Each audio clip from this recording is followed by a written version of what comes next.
All right, in this chapter, we're going to be talking about testing services. Now, it's typically pretty easy to test services. There's a couple of caveats, but for the most part, it's easier than components. So I'm going to start with the doggo service down here. You can see we've got one method that we need to test. Takes in a number, multiplies it by 500. Should be pretty straightforward here. So I'm going to fdescribe out my test suite, and then let's see if it runs. Okay, you can see this one ran, and the reason is that there's not really any logic that just ran. There's no lifecycle hooks, there's nothing. So you can see the syntax here. We're going to declare a constant, doggo service, testbed.get doggo service. This is directly injecting it. Again, we are injecting it because it's the actual file that we're testing. If it had dependencies, we would have to mock them out in the module just like in our components, okay? So let's test calculate pats here. It should calculate pats. Make a callback function. Okay, we're going to go ahead and copy the service declaration, and we're going to do expect, and we're going to do service.calculatePats. Let's pass in the number 10, and remember, it multiplies it by 500, and since we are developers and we're very good at basic math, which is why they pay us very well, we know it's going to be 500, okay? This is a simple one. It should work.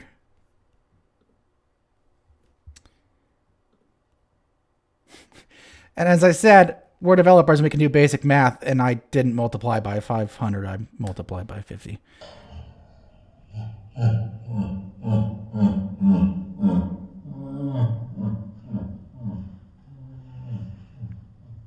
And that time it worked. Okay, simple one, easy to do. Just test that the logic has logical outcomes. The one that's a little bit weirder is when we've got HttpClient, okay? Obviously, we don't want to make actual HTTP requests in our unit tests. So we're going to have to mock out HttpClient. So you remember what we did before. We're going to say const HttpClient equals some blank object. Inside of our testing module, we're going to go providers. Okay, and similar to the other one, we're going to get our providers. We are going to provide HttpClient, use value, our local constant file. Okay. This one's a little bit different though, because HttpClient.get has all of these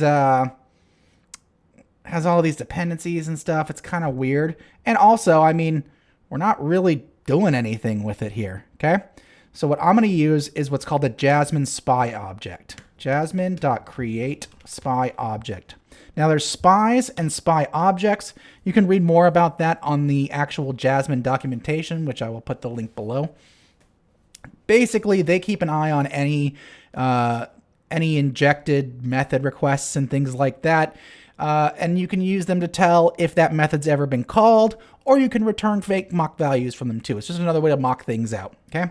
So it's kind of weird the way that they do this, but we're going to do a string with the actual class name that we are spying on, so HttpClient in this case, then the array of methods that we care about. In this case, we're just doing one get call, so I'm going to do that. All right, so this one we're pretty sure is already going to run because again we don't have any code in the constructor or anything like that. So let's do it should get doggos. Okay.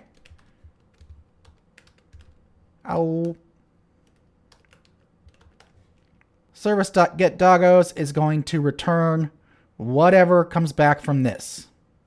So I'm going to say expect service.getDoggos to be whatever we decide to mock it out to.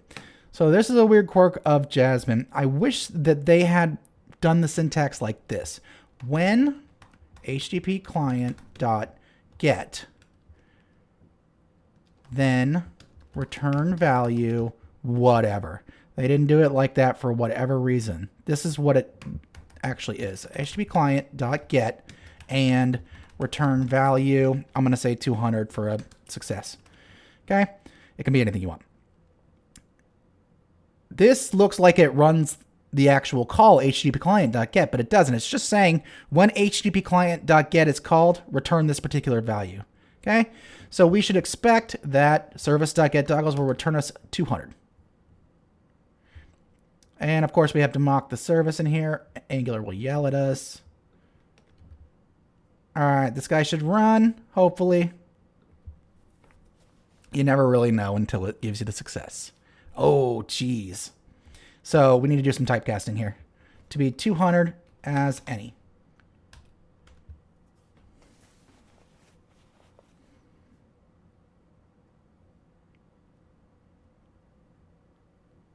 Boom. Got it. Cool. Let's say that you've got something like pipe. And let's say that you've got a tap in here. And let's say we're doing response.doggos.pop. We're going to remove the last one out of it. We want to see that that actually happened, right? That's going to get a little bit trickier. So what we can do is HttpClient.get and return value of unobservable, right?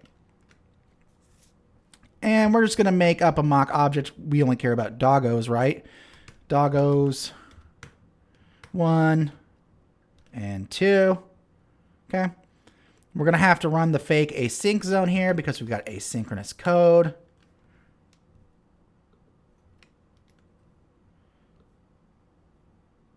And we're going to do service.getDoggos. We are going to subscribe to it. I'm going to do pipe take 1 so that we don't have any memory leaks in our unit tests. Subscribe, response, any. Again, we're typecasting here, right? Expect response.doggos.length to be 1. Let's see if that worked.